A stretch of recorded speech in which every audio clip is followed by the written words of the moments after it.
बिस्मिल्लाहिर्रहमानिर्रहीम। Dear students, आज हम सेक्स लिंकेज इन ह्यूमंस के बारे में डिस्कस करेंगे।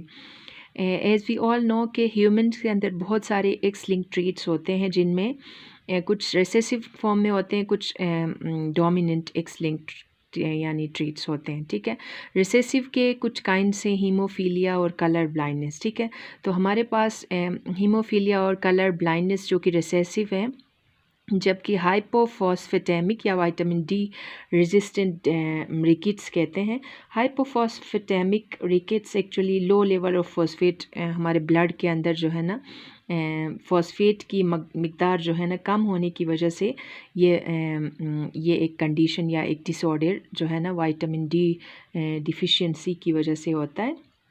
ये जिसमें बोन मिनरलाइजेशन जो है ना या फिर ये इनहेरिटेड एक्वायर्ड जो है ना डिज़ीज़ है, जिसको हम कह सकते हैं कि commonly most common inheritable form of rickets हम कह सकते हैं, जिनमें बोन्स बिल्कुल पेनफुल हो जाते हैं, पेनफुली सॉफ्ट होते हैं और ये इजीली बेंड हो सकते हैं। ठीक है, तो सेक्स लिंक्ड ह्यूमन ट्रेट्स के अंदर कुछ रेसेसिव हैं, कुछ डोमिनेंट फॉर्म्स में है। ठीक है, डोमिनेंट में हाइपोफॉस्फेटेमिक या विटामिन डी रेजिस्टेंट रिकेट्स जो है कि एक्स लिंक्ड डोमिनेंट ट्रेट है। ठीक है, जो कि डोमिनेंट जीन डिटरमिन करता है इसको, जबकि रिसेसिव ट्रेट को जो है डिटरमिन करता है रिसेसिव जीन। ठीक है, इनके अंदर पैटर्न ऑफ इनहेरिटेंस जो है ना यानी एक दूसरे से बिल्कुल मुख्तलिफ होता है। हम डिस्कस करेंगे एक्स लिंक्ड रिसेसिव इनहेरिटेंस, जिनमें हम जेनेटिक्स ऑफ हीमोफीलिया के बारे में आज डिस्कस करेंगे। बहुत सारे एनिमल्स या दूसरे लोअर दूसरे एनिमल्स जो कि बहुत ज़्यादा कॉम्प्लिकेटेड नहीं होते हैं, उनके अंदर पॉसिबल है कि मैटिंग जो है ना करवाना पॉसिबल होता है, एक्सपेरिमेंटल मैटिंग। लेकिन ह्यूमन के अंदर अगर हम बात करते हैं तो एक्सपेरिमेंटल मैटिंग्स जो है ना प्रैक्टिकली पॉसिबल नहीं होते हैं। इस वजह से यहाँ पे जो mood off inheritance of human traits जो है ना उनको ट्रेस किया जाता है थ्रू पेडिग्रीज के थ्रू। ठीक है, सो आज हम पेडिग्री एक डिस्कस करते हैं, जिनमें जेनेटिक्स ऑफ हीमोफीलिया इस कंडीशन को एक रेसेसिव ट्रेट है, एक्स लिंक्ड रेसेसिव ट्रेट है, जिसको हम डिटेल में डिस्कस करेंगे। हीमोफीलिया जो कि एक रेयर डिसऑर्डर है, एक्स लिंक्ड रेसेसिव ट्रेट है, जिसमें पेशेंट का जो ब्लड होता है ये क्लॉट प्रॉपरली नहीं हो सकता है। ठीक है, किसी भी इंजरी की वजह से उनका ब्लड जब बह जाता है तो ये इनमें क्लॉटिंग फैक्टर्स की एब्सेंस की वजह से या माल फंक्शनिंग की वजह से या टोटली जो है ना complete blood clotting factors absent होने की वजह से जो है ना जो हीमोफीलिया का ब्लड जो है ना ये फेल होता है प्रॉपरली क्लॉट होने में। ठीक है, तो यहाँ पे जो है ये हम डिस्कस करते हैं कि ये एक सीरियस हेरिडिटरी डिज़ीज़ है, जिसमें हीमोफीलिया जो है ना ये फैटल भी हो सकता है बहुत ज़्यादा खून बहने की वजह से। एक माइनर जो है ना कट्स की वजह से ये बहुत ज़्यादा खून बह सकता है और ये फैटल भी हो सकता है, उसकी डेथ भी हो सकती है। सो हीमोफीलिया को अगर हम देखते हैं तो इनके 3 टाइप्स हैं, ए, बी और सी। ठीक है, हीमोफीलिया ए बी जो कि non allelic recessive sex linked होते हैं। नॉन एलीलिक और एलीलिक में फ़र्क ये है कि नॉन एलीलिक या फिर हम एपिस्टेटिक जीन इंटरेक्शन कहेंगे, जिसमें जो है ना जीन इंटरेक्शन में आइडेंटिकल या डिस्टिंक्ट क्रोमोसोम्स के जो जीन्स की इंटरेक्शन आपस में होती है। ठीक है, हम नॉन एलीलिक को हम एपिस्टेटिक जीन भी कह सकते हैं। ठीक है, तो हीमोफीलिया के 3 टाइप्स हैं, ए, बी और सी। ठीक है, हीमोफीलिया ए और बी जो है कि non allelic recessive sex linked है, जबकि हीमोफीलिया सी जो है ना ये ऑटोजोमल है। ठीक है, सो ऑटोजोमल रिसेसिव ट्रेट है। 80% जो है हीमोफीलिया के जो पेशेंट्स होते हैं ये सफ़र होते हैं हीमोफीलिया से। ठीक है, हीमोफीलिया की वजह से जो है ना तकरीबन 80% जो है ना पेशेंट्स ये सफ़र हो सकते हैं। ठीक है, ये हीमोफीलिया ए की वजह से। जो कि हमें पता चला कि हीमोफीलिया ए और बी जो है ना ये recessive traits, x link traits हैं, जो कि रिसेसिव फैक्टर जीन की वजह से होता है।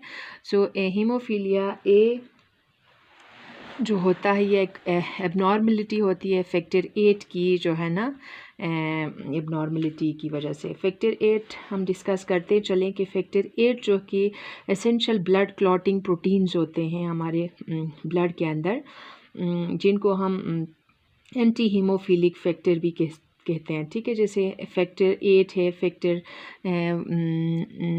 9 हो गया, फैक्टर 11 हो गया, ठीक है। सो देयर आर डिफरेंट यानी क्लॉटिंग फैक्टर्स जो कि हमारे बॉडी के अंदर इनका होना लाजमी है।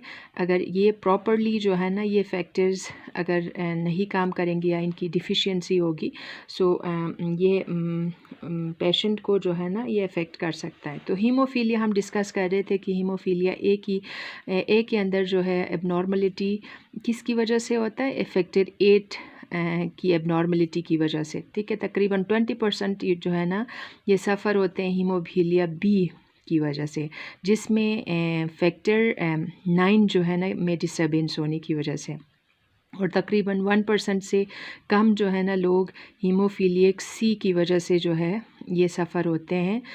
इनमें फैक्टर 11 जो है ना फैक्टर 11 की रिडक्शन होने की वजह से, ठीक है। So being x linked recessive haemophilia A और बी इफ़ेक्ट ये दोनों जो है ना मेन और वीमेन को इफ़ेक्ट कर सकते हैं, जबकि हीमोफीलिया सी जो है ना ये यानी हीमोफीलिया ए और बी जो है एज़ कम्पेयर टू वीमेन ज़्यादातर इफ़ेक्ट मेल को कर सकते हैं, ठीक है। हीमोफीलिया सी जो है ना ये बोथ सेक्सेस को इक्वली इफ़ेक्ट कर सकते हैं, क्योंकि ये ऑटोजोमल है, ठीक है। ये सेक्स क्रोमोजोमल नहीं है बल्कि ये ऑटोजोमल है।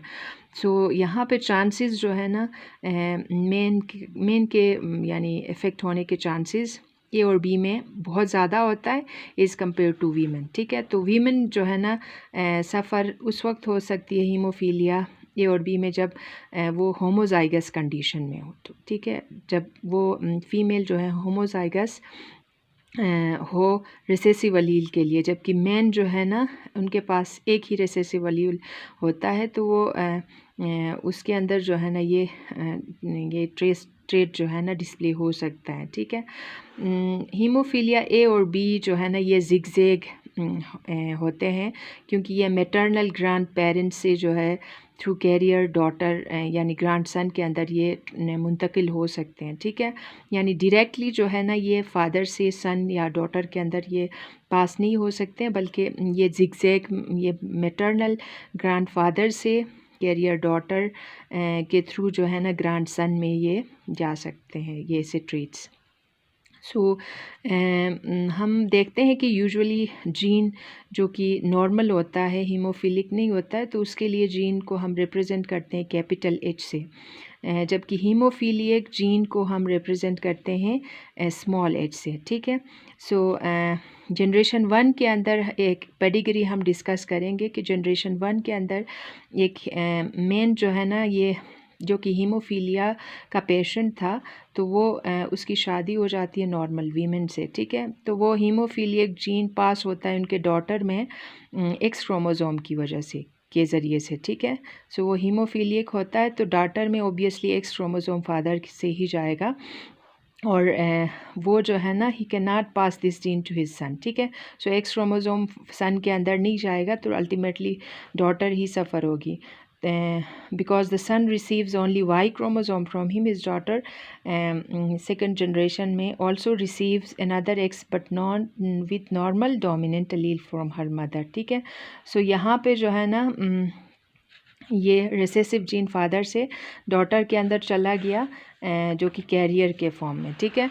सो डॉटर लुक्स फिनोटिपिकली नॉर्मल, ठीक है। फिनोटिपिकली अपेरेंटली वो नॉर्मल दिखेगी, लेकिन हेट्रोजाइगस कंडीशन में जो है ना वो कैरियर होगी, रिसेसिव जीन उनके ब्लड में मौजूद होगा, ठीक है। सो जब वो मैरी करेगी, जब वो शादी करेगी एक नॉर्मल मैन से, तो उसके फादर से जो वो जीन आया था वो उनके 2 बच्चों में से एक बच्चे के अंदर वो जीन चला जाएगा, ठीक है। सो ग्रैंडफादर से एक्स क्रोमोसोम जो है ना वो चला जाएगा, और सिंगल रिसेसिव अलील जो कि हीमोफीलिया जो ये एक्सप्रेस करेगा सक्सेसफुली उनके हेमीजाइगस सन के अंदर, ठीक है। सो वाई क्रोमोसोम जो है ना वो कैरी नहीं करेगा उसके काउंटर पार्ट में, जबकि दूसरा सन जो कि नॉर्मल होगा, और नॉर्मल जो सन होगा उसके अंदर ग्रैंड मदर से एक नॉर्मल जीन जाएगा, और एक डॉटर जो है ना नॉर्मल होगी, बहुत नॉर्मल एक्स के साथ, ठीक है। जबकि दूसरी डॉटर जो है ना कैरियर होगी just like her mother.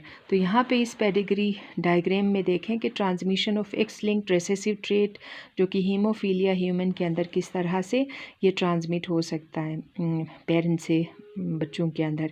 X यहाँ हीमोफीलियक फादर है, ठीक है, स्मॉल एच से हमने डिनोट किया है।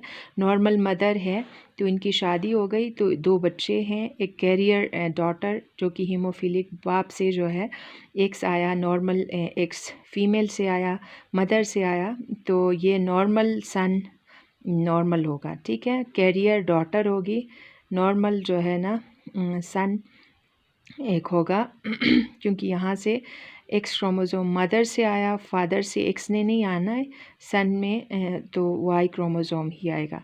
जब कैरियर डॉटर की शादी किसी नॉर्मल बंदे से होगी तो इनके 4 बच्चे होंगे, तो जिनमें कैरियर डॉटर एक होगी, नॉर्मल डॉटर होगी, और हीमोफीलियक सन होगा, नॉर्मल सन होगा। तो इनमें से आप देख सकते हैं कि 2 नॉर्मल बच्चे हैं, 2 कैरियर हैं, ठीक है। एक कैरियर है, सॉरी, एक हीमोफिलिक सन है, ठीक है। तो यहाँ पे आप देख सकते हैं कि एक्स हीमोफिलिक है और वाई है, जबकि यहाँ पे जो है ना एक्स ने हीमोफीलिया यानी फुली तौर पे उन्होंने एक्सप्रेस किया है, तो यहाँ पे जो है ना एक एक्स नॉर्मल था जिसकी वजह से जो है ना ये मास कवर हो गया है, यानी ये रिसेसिव कंडीशन में कैरियर तो है, लेकिन इस एक्स ने इसकी यानी एक्सप्रेशन को रोक दिया है, ठीक है। So this was all about the pedigree, जिसमें एक्स लिंक्ड रिसेसिव ट्रेट जो कि हीमोफीलिया किस तरह से पेरेंट्स से यानी ग्रैंड पेरेंट्स से इनके ग्रांट बच्चों के अंदर जो है ना किस तरह से ट्रांसमिट हो सकती है। तो हमने आज डिस्कस किया sex linkage in human x linked recessive inheritance हमने डिस्कस किया, जिनमें genetics of haemophilia. So thank you for watching this video. Do not forget to subscribe to this channel and do comment if you have any query or question regarding the topic. Thank you so much.